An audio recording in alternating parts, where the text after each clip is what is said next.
Hello guys, in this video I am going to show you how to add a new item to the Zoho Invoice application. But first I just want to mention, don't forget to subscribe to my channel, because at 10,000 subscribers I am going to show you my whole YouTube revenue statistics and growth strategy, how to make money online. So let's jump into it. First of all, open the application on your phone. After that you should tap on the More button down below, which is the last option. Tap on it and click on the first option, items. Then tap on add new in the middle of the screen. Then you should tap on the item name section and enter the name of the item. Then tap on the unit button and select the unit. Here you have a bunch of options that you can choose from.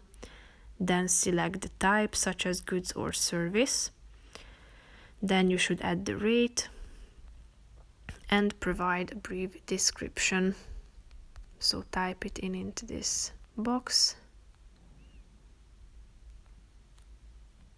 And then you should tap on the text button to select the text. After adding all these details, tap on the save button that you can find in the upper right corner of the screen, and then your new item will be added. You can find it in the items section. As you click on it, it will appear here, and as you tap on it, you can edit it anytime. You can mark it as inactive by tapping on the inactive button and delete it by tapping on the delete button.